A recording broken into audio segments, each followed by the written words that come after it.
연방환경성이 온타리오주 남서부 전역에 폭염경보를 발령한 가운데 내일은 체감온도가 40도 가까이 올라갈 전망입니다.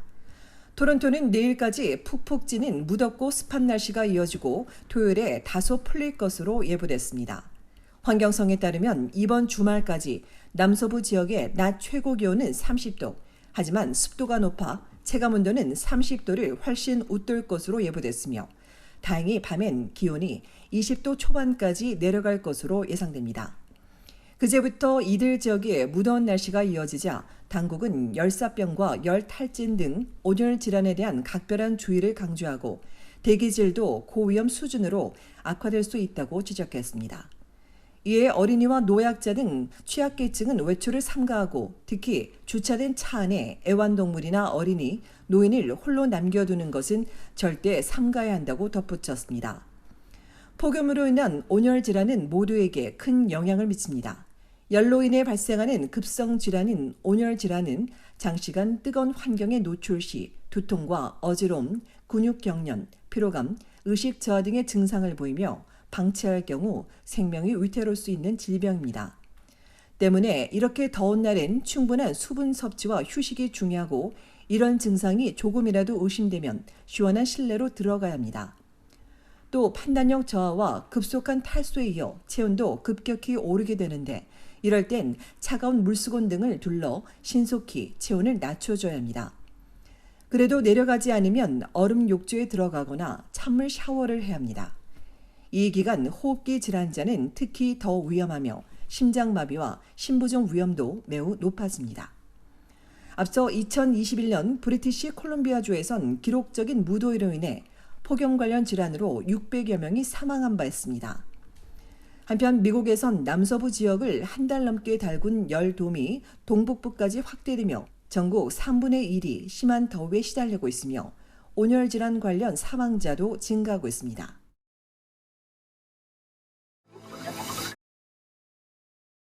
TD은행이 자세한 설명 없이 사기일 수 있다며 일주일 넘게 고객 계좌를 동결시켜 논란이 일고 있습니다.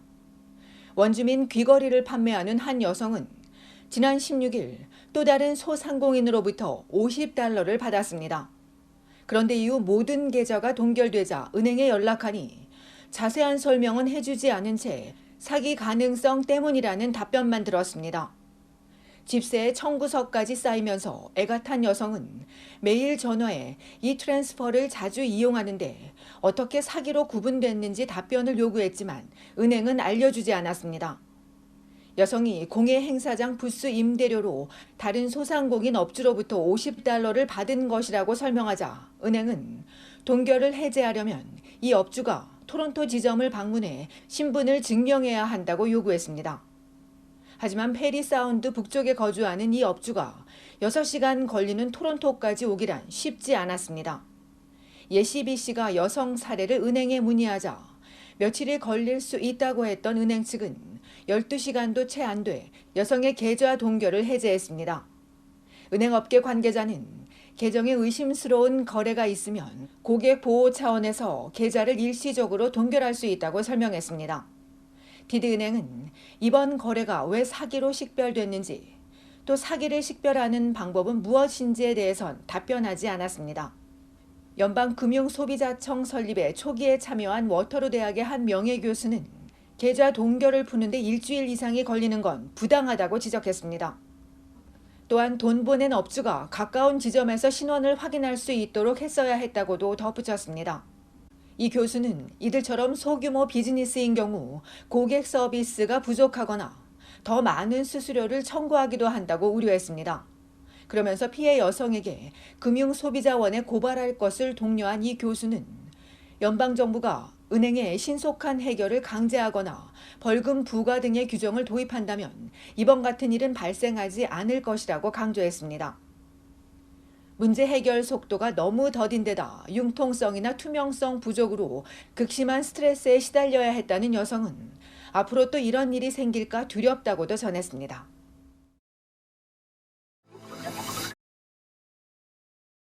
주정부 이민 프로그램이 캐나다 이민 환경에 큰 변화를 가져왔다는 연구 결과가 나왔습니다.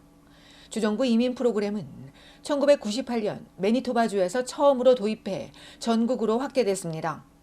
이후 지난 20년 동안 기술과 능력 있는 신규 이민자들이 주정부 이민을 통해 온타리오와 브리티시 컬럼비아, 퀘벡주 이외에 캐나다 전역에 고루 퍼졌습니다.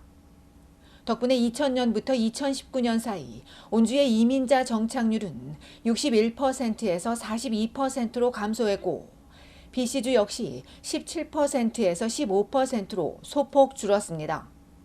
반대로 매니토바와 서스캐처원주는 경제 이민자 비율이 0%에서 6% 이상 증가했고 엘버타주도 6%에서 11% 가까이, 대서양 지역도 늘었습니다. 주정부 프로그램을 통한 경제 이민이 크게 늘면서 2019년 전체 경제 이민자의 35%가 주정부 이민을 통해 정착했습니다. 이 때문에 연방 숙련 근로자 프로그램 이민 비율은 79%에서 30%로 뚝 떨어졌습니다. 이외에 이 기간 숙련 기술직 경제 이민자 비율이 20%에서 34%로 크게 증가한 반면 전문직 이민 비율은 55%에서 35%로 감소했습니다. 주정부 이민 프로그램은 주로 30세 미만이 가장 많아 절반 가까이 증가했고 임시 외국인 근로자의 정착도 급증했습니다.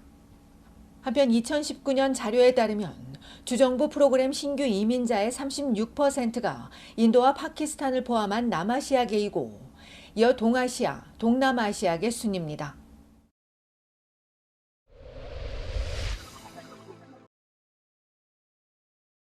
어제 온타리오주 일부 지역의 로저스 서비스가 중단되는 일이 있었습니다.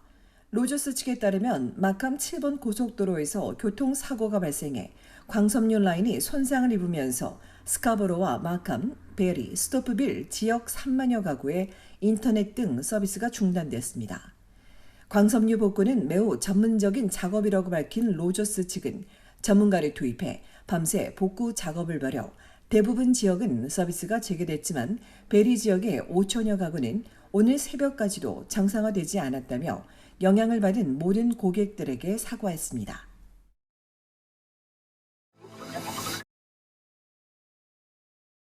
온타리오주 토론토 교통위원회 TTC가 지하철 3호선 스카보로 RT 노선의 조기 철거를 검토 중인 것으로 알려졌습니다. 지난 월요일 3호선 열차가 분리되며 탈선해 승객 5명이 타박상을 입는 등 사고가 발생하자 TTC는 철거 시점을 예정된 11월 말보다 앞당기는 등의 여러 방안도 고려하고 있다고 밝혔으나 조기 철거에 필요한 여러 과제들도 남아있는 것으로 알려졌습니다.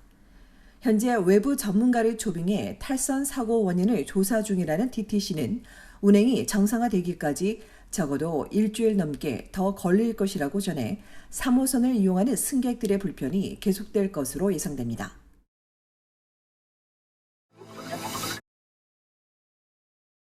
저스틴 트루도 정부가 38개 부처 중 30개 부처 장관을 교체하는 대규모 개각을 단행했습니다.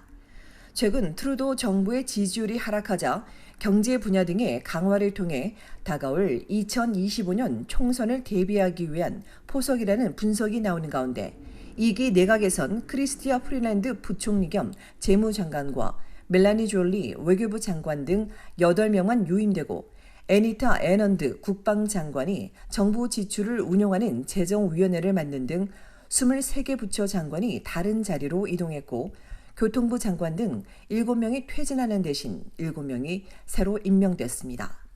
숀 프레이저 이민부 장관은 주택인프라부 장관에 이민부엔 마크 밀러 장관이 임명됐으며 남녀 성비는 기존대로 19명 동수를 유지했습니다. 트루도 총리는 내각의 새 준용이 주택 문제와 기후변화, 화해 등의 국정 현안의 새로운 기법으로 대처할 것이라고 밝혔지만 피에르 포일리에브르 연방보수당 대표는 다수 장관을 교체한 건 이번 정부의 실패를 자인한 것이라며 국가적 난제에 책임이 가장 큰 트루도 총리는 경질되지 않았다고 비판했습니다.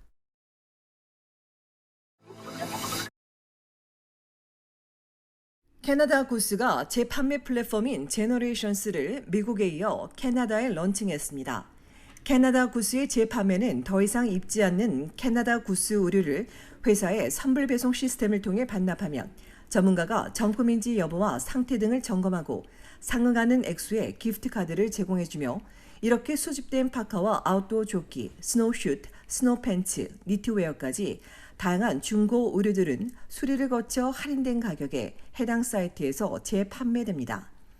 사측은 중고 의류를 찾는 고객이 30세 미만에서 다른 연령대까지 확대되면서 2021년과 2022년에만 중고 판매를 시작한 소매업체 수가 3배 증가하는 등 관련 시장이 급성장하고 있다며 2027년까지 전 세계 중고 시장이 2배 넘게 성장할 것으로 예측했습니다.